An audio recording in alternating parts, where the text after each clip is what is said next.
procesos en México y en Colombia, ¿no? Respectivamente.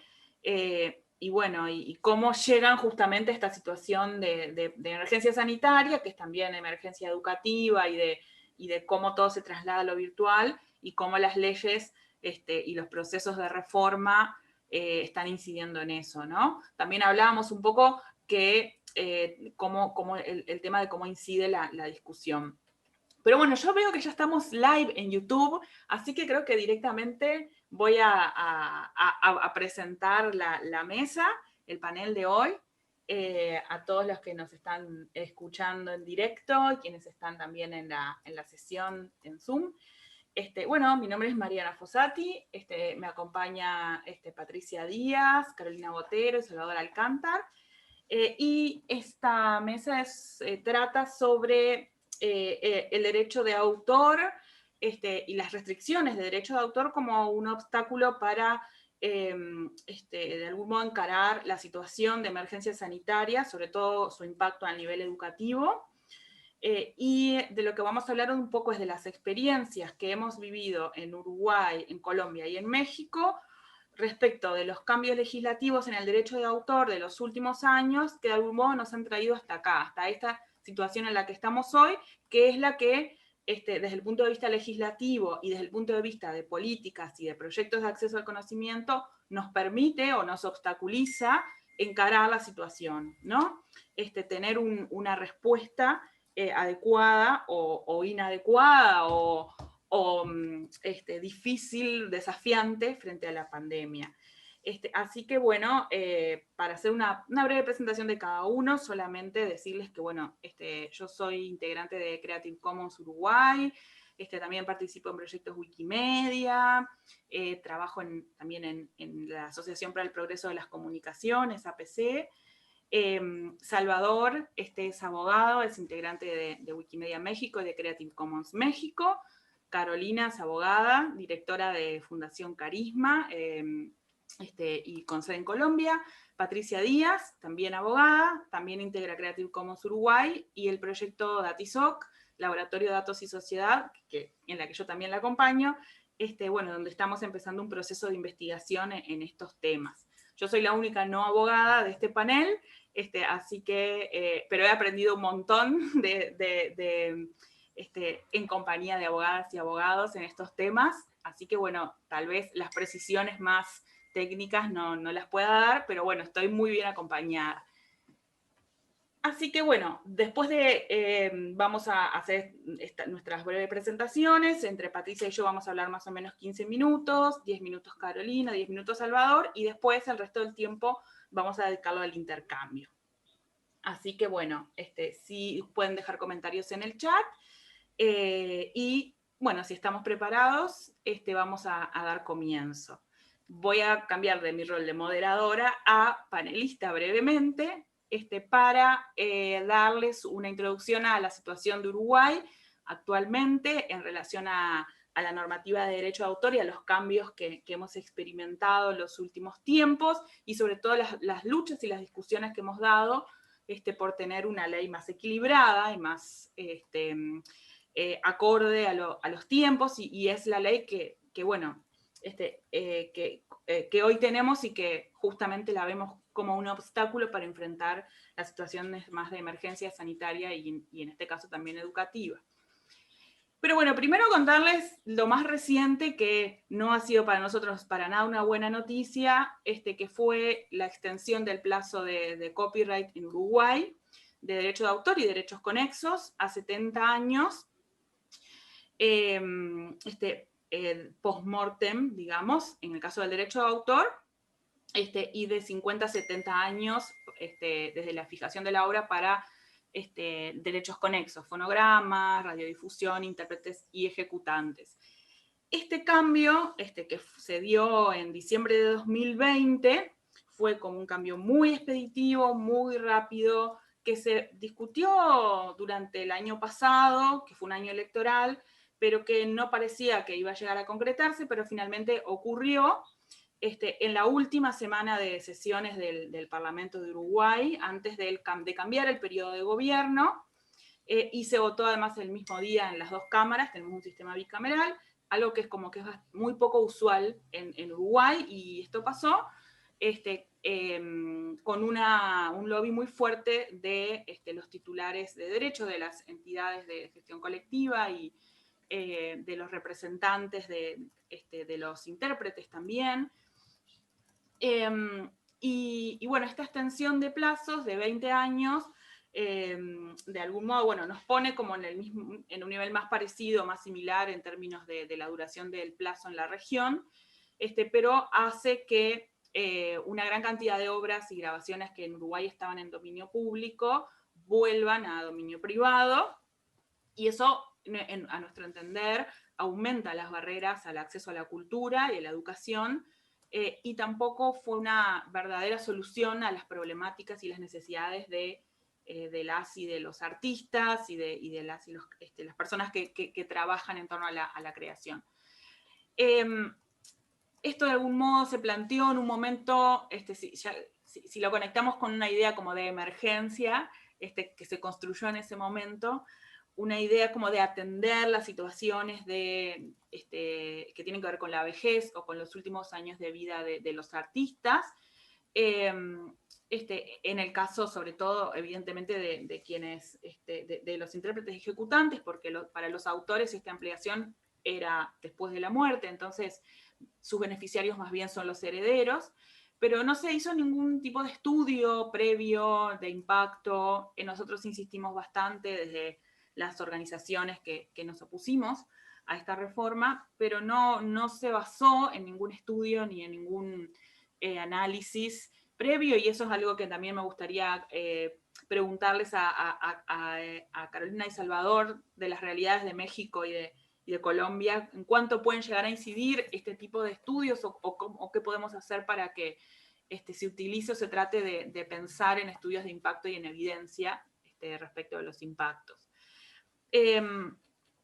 Esta extensión de plazos era algo que lo veníamos resistiendo desde el año 2013. En el 2013 hubo una propuesta similar que quedó, que finalmente fue rechazada, y que en ese momento fue muy contrastante la situación de 2013 respecto de la 2019 en cuanto a la efectividad de la resistencia que se pudo poner frente a este cambio.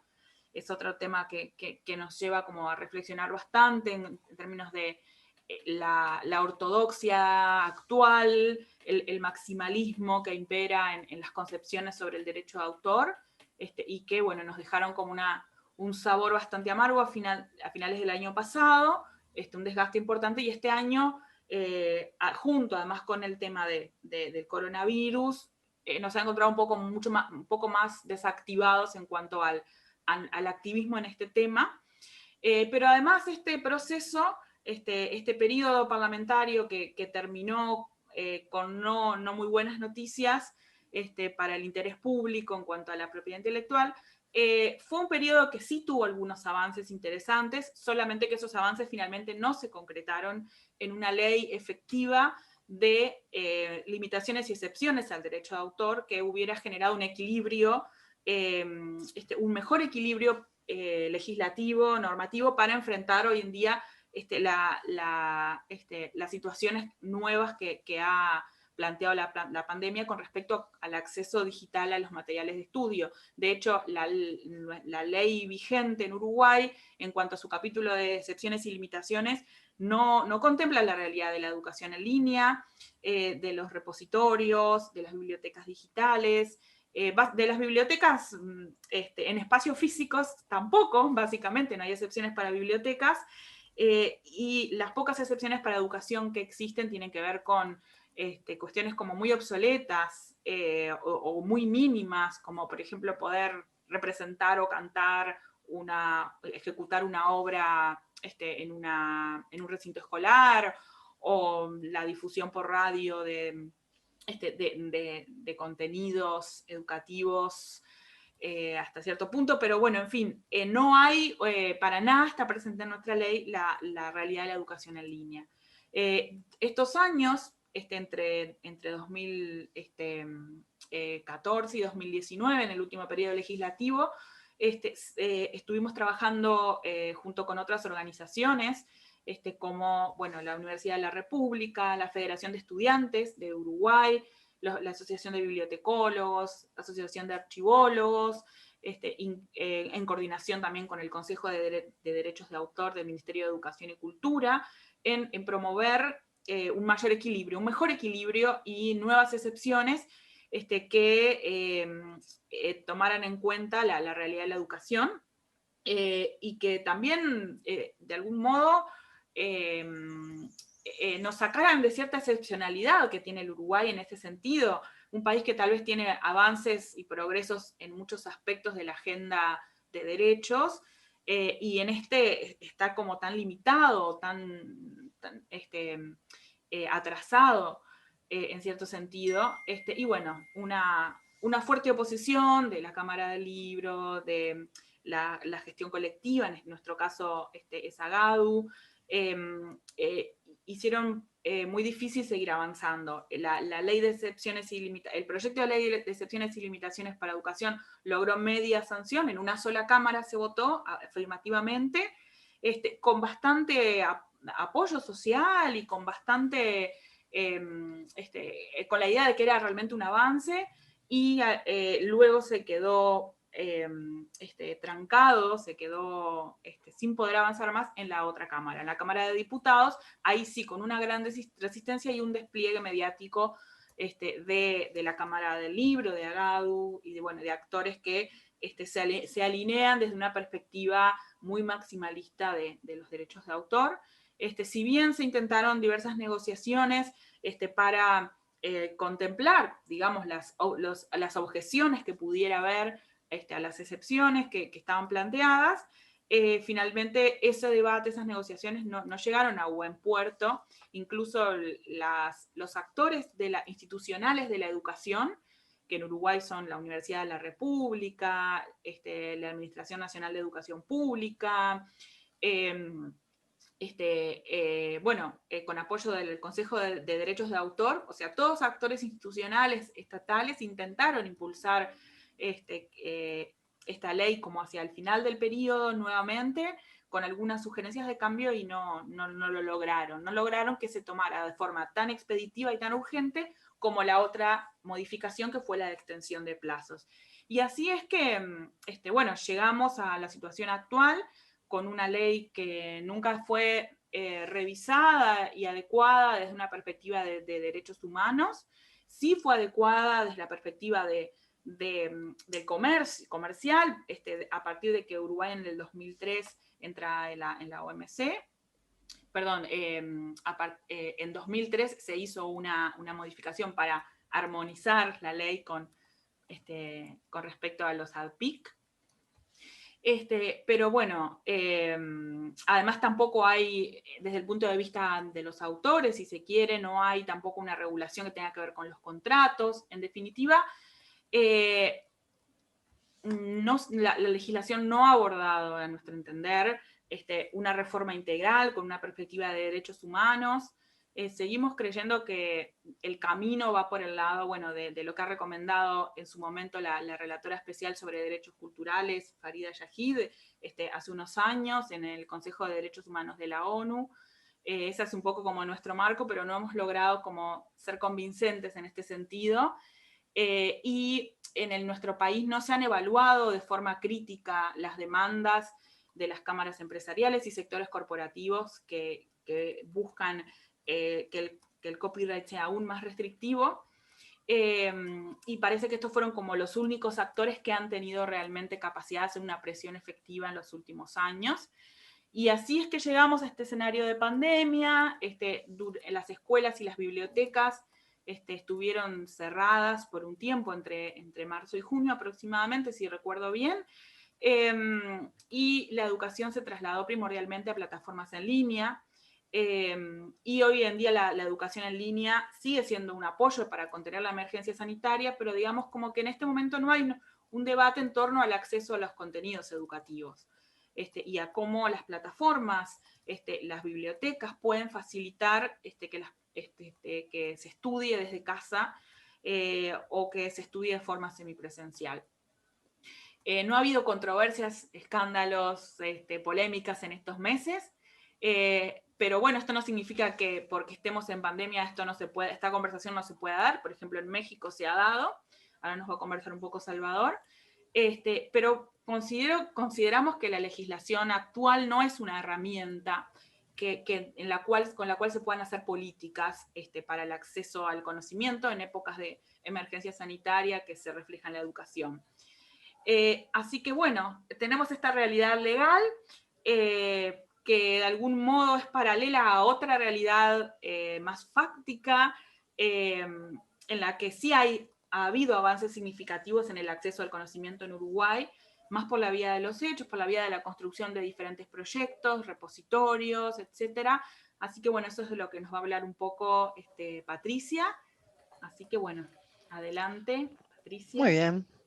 Muchas gracias, Mariana. En realidad, antes de hablar brevemente sobre algunos avances, que sí hubo avances, no todo tan oscuro, en cuanto a políticas, me gustaría retomar este proceso del que habló Mariana. Voy a compartir pantallas. Tengo una slide específica que me interesa compartirles a ustedes. En realidad tiene ideas para conversar sobre este tema de los procesos de reforma. Y les tengo que confesar que esta slide es resultado de la frustración de los últimos 5 años. Y bueno, en realidad son ideas y tienen que ver también con cuestiones que hemos conversado con compañeros de otros abogados de otros países de Latinoamérica que pasan por los mismos cuestionamientos. Es como un círculo vicioso que hemos detectado y lo traté de sintetizar aquí. Primero, el tema de que las leyes de autor en general, en la mayoría de los países de Latinoamérica, tenemos diferencias obviamente. Hay países que han reformado y agregado bastantes excepciones, por ejemplo Chile, pero la realidad de los países de Latinoamérica tiene que ver con la existencia de leyes anacrónicas y además la realidad de las prácticas ilegales de acceso de forma naturalizada. Cuando hablamos de este tema, yo trabajo en formación docente en Uruguay, llegamos a la conclusión con los equipos docentes de que el Estado, la educación pública uruguaya, la educación pública uruguaya cubre el 90% de la matrícula a nivel primaria y secundaria y el 80% de la matrícula a nivel universitario, para que vean la importancia de la educación pública. El Estado toma como forma de acceso naturalizada la ilegalidad. A ver, no es que toma, cuenta con ella. ¿Por qué?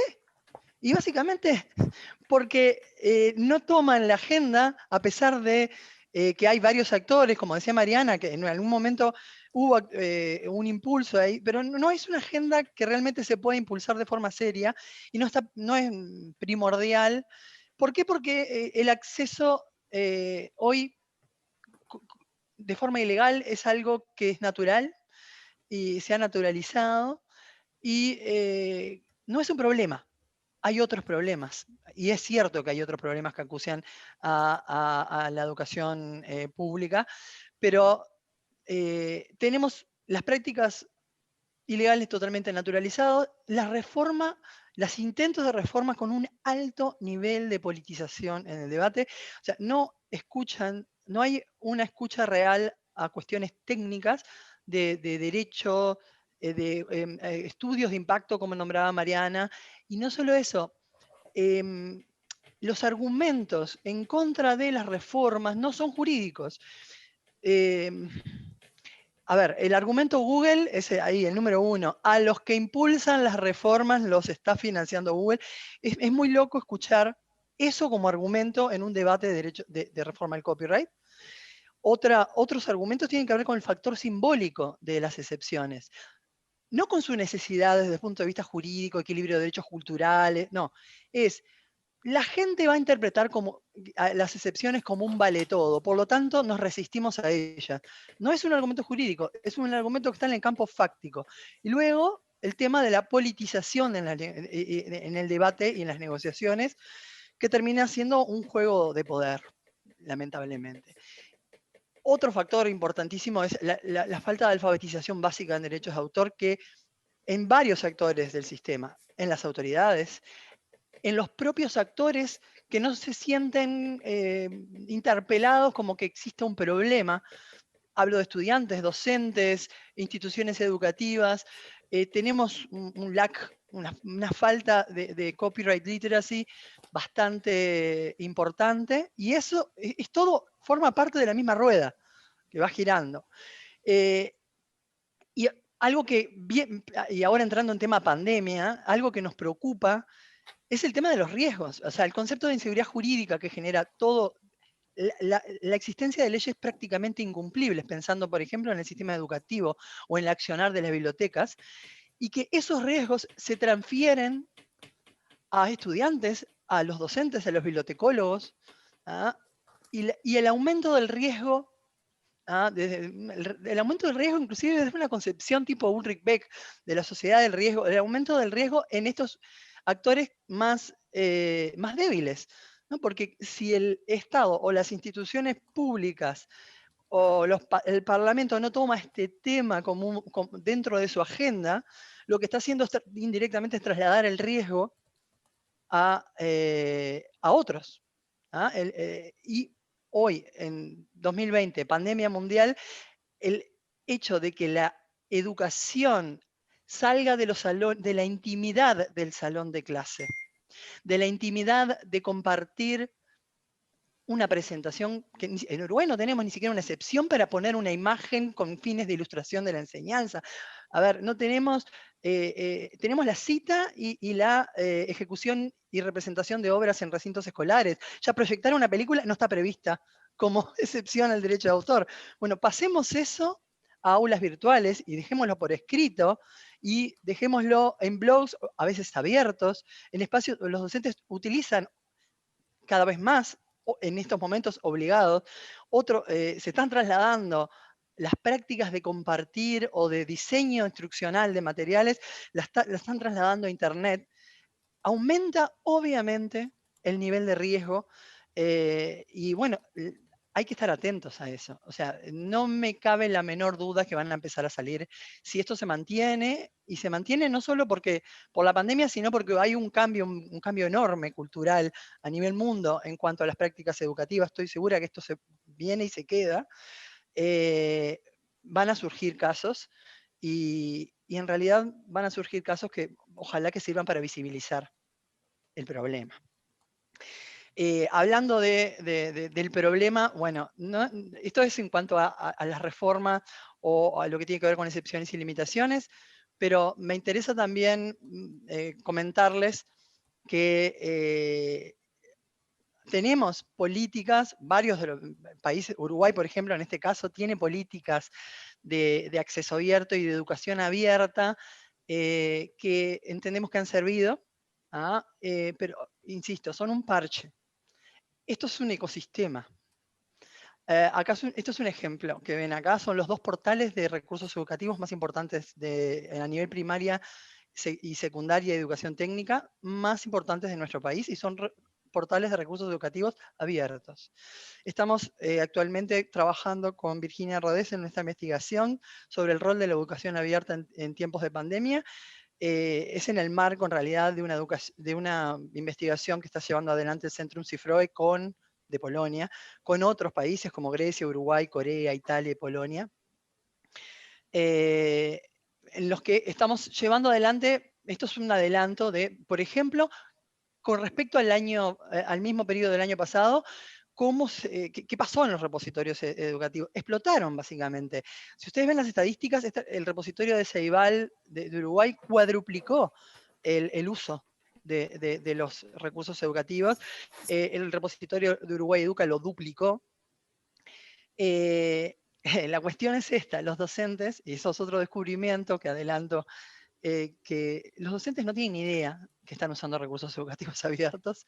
La cuestión es que existen, están ahí, es legal usarlos y además son contextualizados de acuerdo a los planes de estudio y a la realidad de cada país. Esa es la importancia de la educación abierta desde lo local.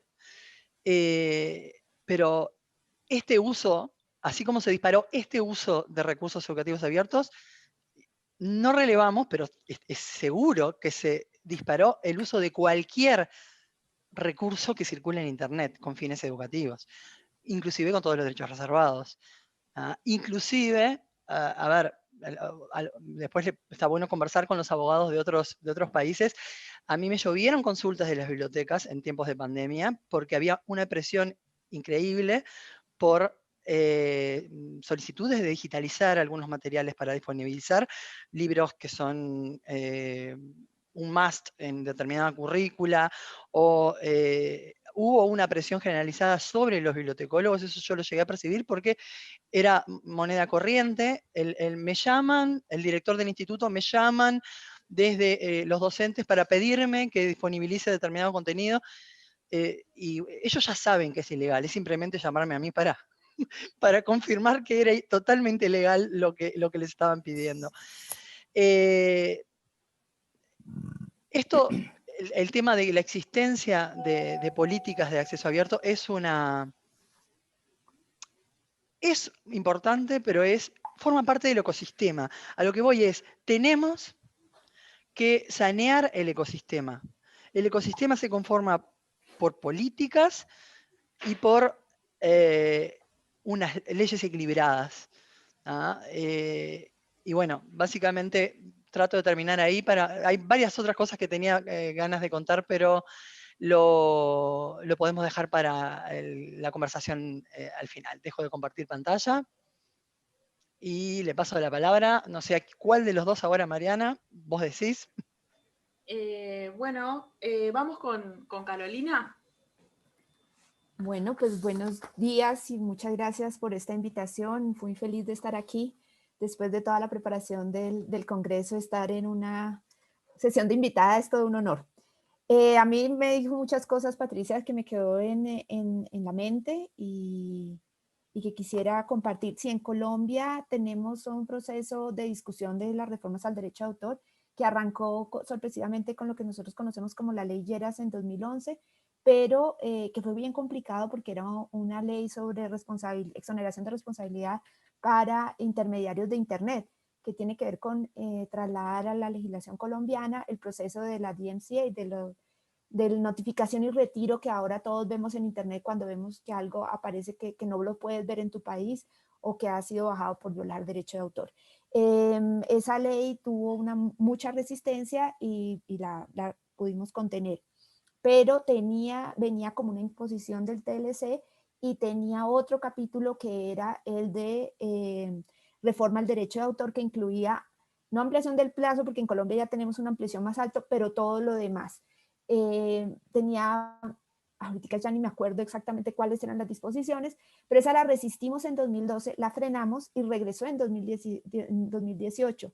Y ahí, más o menos con la misma lógica que estás comentando en Uruguay, no fue posible resistirla, porque una de nuestras críticas en 2012 era no están contemplando excepciones. En 2017, que finalmente fue la ley de 2018, llegaron con un set de excepciones que ya empujaron de afán por el Congreso. Entonces, esa ya pasó. Y bueno, como dice Patricia, no es que hubiéramos perdido todo. Creo que la resistencia consiguió que ganáramos algunas cosas. O sea, por ejemplo, que en Colombia sea legal el préstamo público en las bibliotecas, que era ilegal hasta el 2018, pero como dice Patricia, en una cosa muy general, pues hay una cultura de tolerancia a la infracción que uno decía, entonces todos los millones de pesos que se asignan en el presupuesto público para las bibliotecas públicas, resulta que lo estamos entregando en una actividad pirata y la gente lo miraba y uno decía, pero pues qué importa, ¿no? ¿Cómo así? Entonces, eso lo ganamos. Ganamos en 2000, esa un poco antes, en 2012, incluso fruto de la resistencia de esa época, se consiguió una excepción para que las personas en Colombia, las personas ciegas, pudieran digitalizar contenido y verlo a través de unos dispositivos que además el Ministerio TIC comenzó a entregar masivamente. Se logró destrabar un presupuesto gigante que había para que las personas ciegas en Colombia pudieran acceder a ese material, lo cual es muy positivo. Tiene un problema y es que la excepción es muy limitada si uno la ve a la luz del Tratado de Marrakech, pero significa que se legalizó algo. Y eso me recuerda un poco lo que Patricia venía diciendo de educación. Digamos, cuando uno mencionaba que en Colombia las personas ciegas tenían que hacer las cosas en forma ilegal, entonces decían, bueno, pero ¿cuál es el problema si nadie va a demandar a un ciego? Un juez no lo va a meter a la cárcel. Sí, pero ¿cómo así? Que entonces nos estamos apoyando en prácticas ilegales. ¿Y cuál es el problema? Que si tú tienes una práctica ilegal, tampoco puedes destinarle dinero. Las bibliotecas de frente no podían digitalizar libros. Entonces, eso también lo ganamos. Ganamos unas excepciones para medidas tecnológicas de protección. No quiero detenerme en ellas porque tendría que explicar mucho. Ganamos una disposición sobre obras huérfanas que para mí fue una ganancia irrisoria porque el proceso es tan complejo y a estas alturas no ha sido reglamentario que eso no va a servir para nada. Va a servir para decir que tenemos una disposición que no sirve para nada. También, por ejemplo, permitieron pantallas extras en biblioteca, pero las discusiones fuertes sobre excepciones que se necesitaban para lo virtual, sobre todo para educación virtual, esas no conseguimos que se movieran un ápice. Y en buena medida creo que tiene que ver con lo que Patricia decía, pero a la quinta potencia, porque Uruguay tiene unas características de laboratorio latinoamericano donde todo el mundo tiene tabletas, donde hay conectividad y demás, que no es la realidad de muchos países. Y ahí creo que también hay que considerarlo. O sea, Colombia, 50% de las personas están conectadas, pero la conexión no necesariamente es buena. Para conexión de calidad, de la que requiere educación virtual, no. De hecho, lo que tenemos es un grave problema en ruralidad, porque además la diferencia urbano-rural es brutal. Y eso ha significado que la educación pública colombiana en época de pandemia se haya convertido en WhatsApp para muchas personas. Y eso, porque además si tu hogar es marcado como que está conectado, es probable que la conexión sea la que tiene alguien que tiene un celular. Y si todo el mundo depende de ese celular, porque ahora estás en pandemia, pues quizás el niño o la niña van a ser el último en tener acceso. Pero hay una cosa que me gustaría resaltar. Colombia, a diferencia de países como Uruguay, no invierte en recursos educativos propios públicos. Nosotros se compran a las editoriales y eso genera un mercado que para el país es muy chiquitico porque realmente no se invierte en recursos educativos para el sector público. Eso hicimos una investigación hace unos años en Carisma, pero en cambio para las editoriales es una pieza muy importante de su presupuesto, lo que genera unas tensiones impresionantes. Pero a mí en esta pandemia me ha parecido algo muy interesante. Se estableció que muchos de los niños que dependen de la educación pública en Colombia nunca en su vida habían tenido un libro en sus manos. A raíz de la pandemia, el ministerio desarrolló una capacidad para generar guías de estudio y las tuvo que distribuir por todo el territorio nacional porque en este momento es lo único que garantiza que todos los niños hagan algo de educación. La primera vez que los niños estaban teniendo acceso a un libro. Eso para mí es algo impresionante. Eso no lo pensaron ni en Creative Commons, no tengo ni idea cómo son los contenidos, es una cosa que deberíamos estar estudiando, pero la pandemia resulta que fue la primera vez que en Colombia se consiguió que todos los niños tengan acceso a un libro. Finalmente, yo voy a hacer simplemente mención para no tomar mucho tiempo. Nosotros, precisamente pensando en cuáles son los efectos de la pandemia en este tipo de contexto, hemos iniciado como una serie que se llama Verbenas de pandemia más o menos, para hablar sobre los problemas que generó la pandemia. Llamaría la atención y pueden consultarlas ahí sobre radios libres, sobre arte, sobre bloqueo de contenidos, pero quisiera llamar la atención a un caso de los que nos contaron, que es un cineclub, el cineclub más antiguo casi de Colombia, seguramente uno de los primeros de América Latina, que lleva 40 años funcionando en la Universidad Central en Bogotá. Y cuando se ven en estas, se pasan, y con una conciencia muy importante de derecho de autor, comienzan a trabajar con obras de dominio público e incluso con documentales colombianos en las que tenían permiso de los directores. Han estado bloqueados. Facebook los bloquea automáticamente. Porque derecho de autor, y no ha valido la pelea. Claro, cuando estás haciendo streaming, te lo bajan y se acabó tu sesión. Entonces, ahí empezamos a pensar en cuáles son los espacios culturales que quedan, cómo se pueden manejar y el gran poder del algoritmo, llamémoslo así. Yo lo dejaría por ahora ahí, Mariana. Muchas gracias. Muchas gracias, Carolina.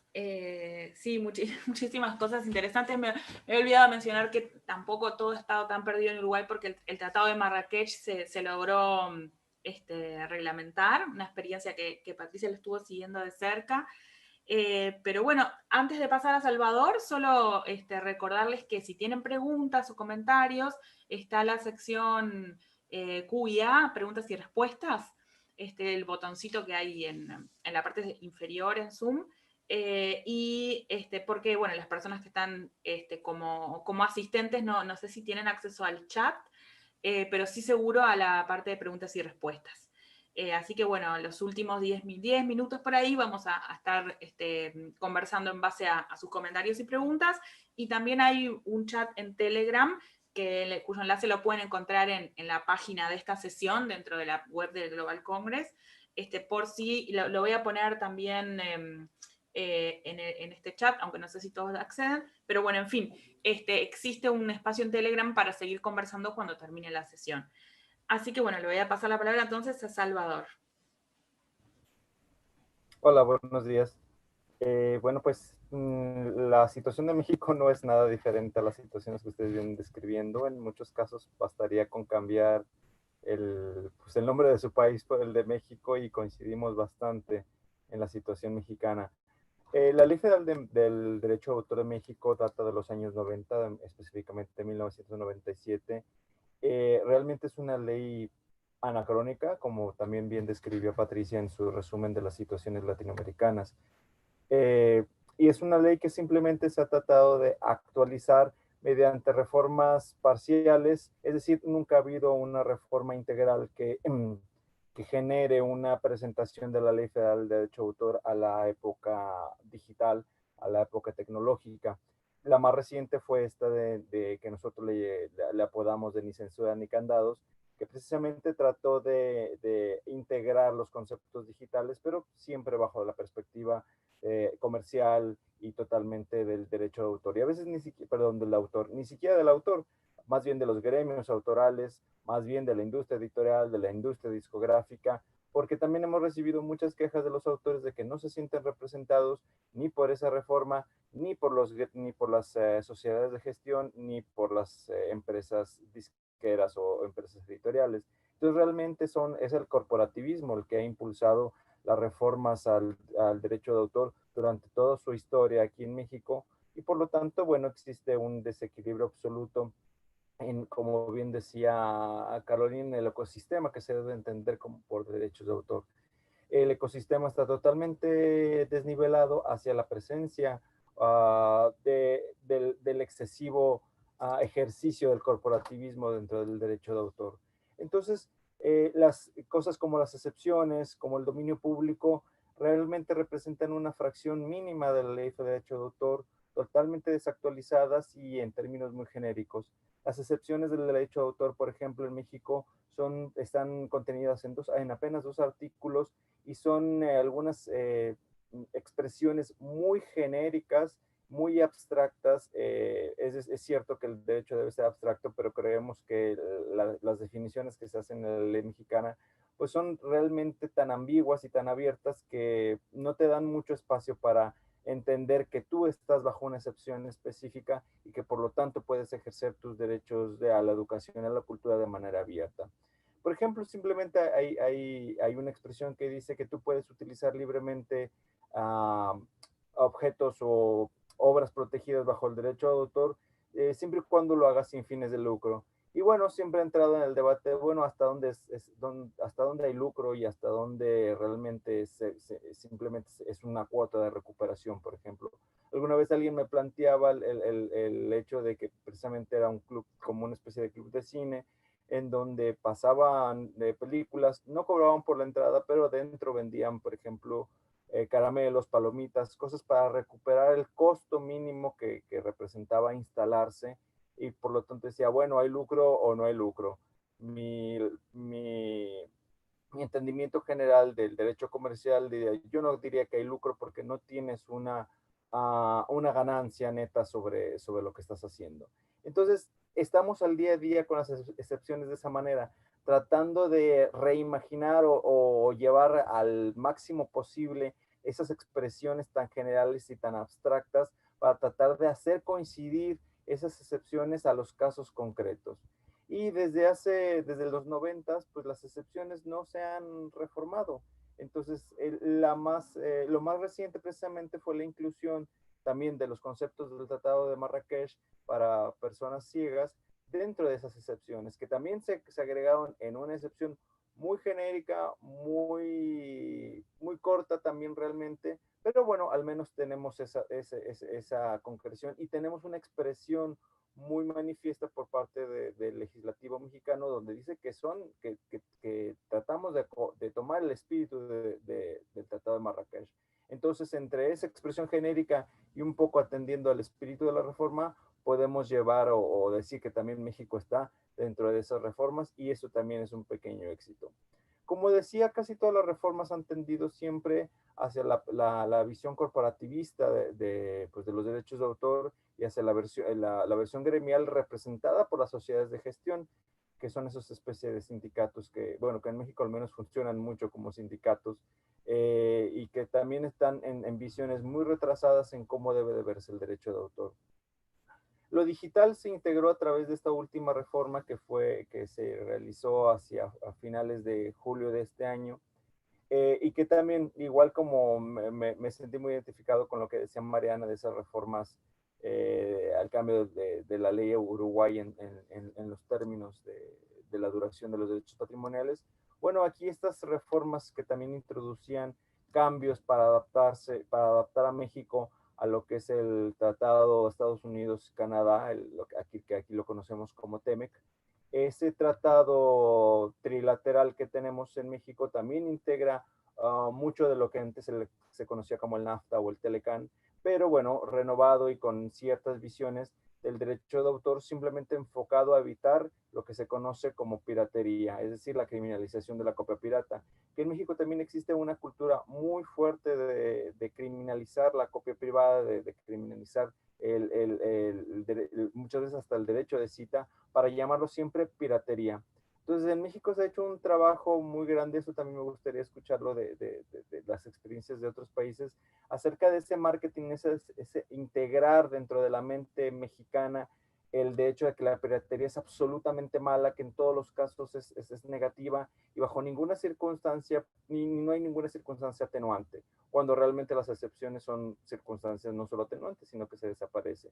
Y bajo ese concepto de piratería y ese nombre, pues la gente lo tiene muy presente y aunque lo hace al día a día, también muy identificado con eso que decían de la normalización de las conductas ilícitas, que también la piratería pues es parte del día a día, pero mucha gente ha reconocido que lo que se llama como piratería realmente es un acto necesario, por ejemplo, para los estudiantes que necesitan sacar fotocopias de sus libros, pero en la forma en que está redactada la ley federal de derecho de autor, una fotocopia de un libro de texto solamente para estudio está criminalizada y no hay una excepción específica que hable de las fotocopias para estudio.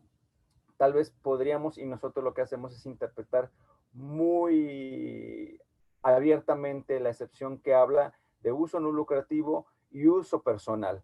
De uso personal y privado, en ese caso, pues podemos hablar de las fotocopias, pero pues es muy común que las fotocopias se hagan al por mayor y nada más se vendan individualizadas la copia hacia la persona, cuando realmente fueron fotocopias para pues todo el grupo, toda la aula. Entonces realmente estamos forzando un poco esa interpretación. Como decía, esta integración al TEMEC trajo entre los muchos cambios que se hicieron a la ley de derecho de autor, dos cambios principales.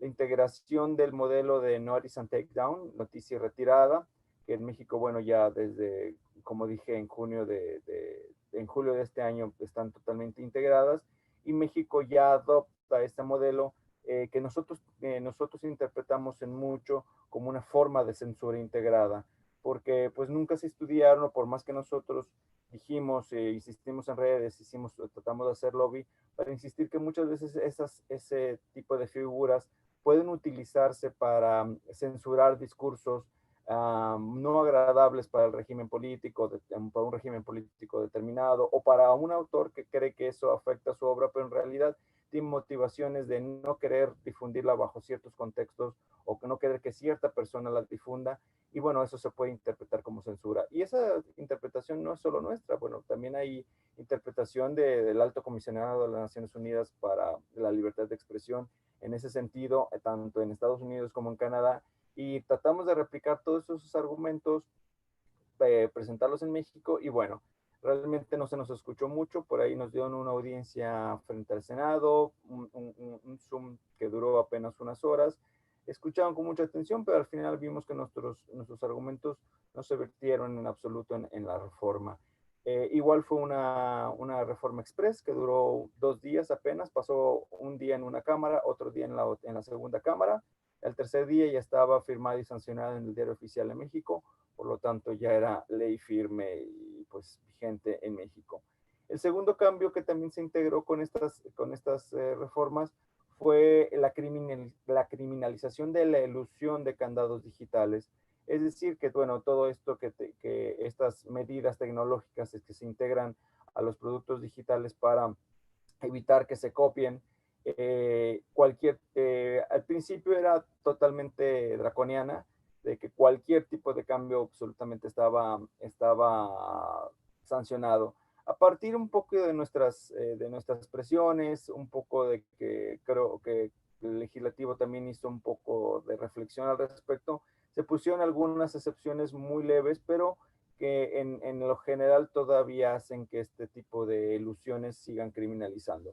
Muchas de ellas, pues, no fue solo una reforma a la ley federal del derecho de autor, sino también el Código Penal Federal, por lo que muchas de ellas son también criminalizadas con penas corporales, no solo con multas ni infracciones administrativas, sino con también penas de privación de la libertad. Notamos una gran ignorancia en el legislativo mexicano acerca del tema de lo digital. Escuchábamos, por ejemplo, las reflexiones que hacían algunos diputados en donde no entendían, ellos hablaban de que la ilusión de candados digitales no intervenía en nada, por ejemplo, en la reparación de hardware o de la parte física de los aparatos. Y como que nunca entendían a veces esa interacción entre el software, entre el algoritmo y muchas veces con el hardware, de que pues, tú puedes abrir tu computadora y automáticamente el software detecta que la reparaste o para repararla necesitas además eludir un candado digital, algún DRM, algún otro software que no te permite modificar o esa interacción entre lo físico y lo digital. Nunca lo entendieron, entonces cuando nosotros hablábamos que había cierta criminalización del derecho de reparar en alguna medida, ellos decían, no, claro que no, ustedes pueden reparar, ustedes pueden abrir su celular, su computadora, sin ningún problema, eso no tiene nada que ver, nosotros hablamos de lo digital, no hablamos de lo físico. Entonces, como que nunca terminaron por comprender esa interacción, desde cómo es una unidad el concepto del aparato tecnológico. Nos cansamos de repetirlo, nos cansamos de explicarlo, hubo desinformación, se nos trató incluso de hablar, pues de dar una tónica política a lo que estábamos diciendo, de alborotadores, de que tratábamos de desestabilizar las reformas porque no queríamos que México se integrara a la modernidad con Estados Unidos y Canadá, etcétera. O sea, de argumentos hasta de carácter político para deslegitimarnos se usaron. Y los argumentos de la contraparte pues legal de esta reforma son argumentos muy viejos del derecho de autor clásico, del derecho de autor prácticamente decimonónico. Nos argumentaban, no, es que ustedes no quieren que a los autores se les pague y sin autores no hay cultura. Pues, es algo totalmente ya anacrónico, obsoleto. Y como que sí, yo veo mucho en la discusión jurídica en México esas dos grandes divisiones entre los defensores pues antiguos y decimonónicos del derecho de autor bajo los conceptos comerciales, privatistas, y estas otras personas que tratamos de dar la perspectiva de derechos humanos, de integrarla dentro, como bien decían, dentro de un ecosistema general de cultura, de educación, y que bajo estas perspectivas debe estudiarse el derecho de autor.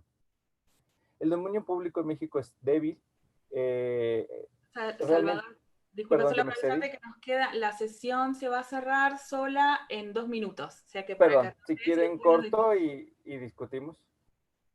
no sé si nos va a dar tiempo para la discusión, pero seguramente lo podamos seguir en Telegram. Así que bueno, redondea tu idea y después nos despedimos del panel. Perfecto, bueno, pues en general fue eso, la ley de derechos de autor es totalmente tendenciosa hacia lo mercantil, con las excepciones y con el dominio público bastante débil, y bueno, pues la situación realmente no pinta bien para México en el futuro, salvo que hagamos una reforma integral del derecho de autor y logremos convencer al legislativo de cambiar y de modernizarse un poquito. ¿Cuántas coincidencias, Salvador? Sí, muchas coincidencias. Vos hablabas y yo hacía así con la cabeza.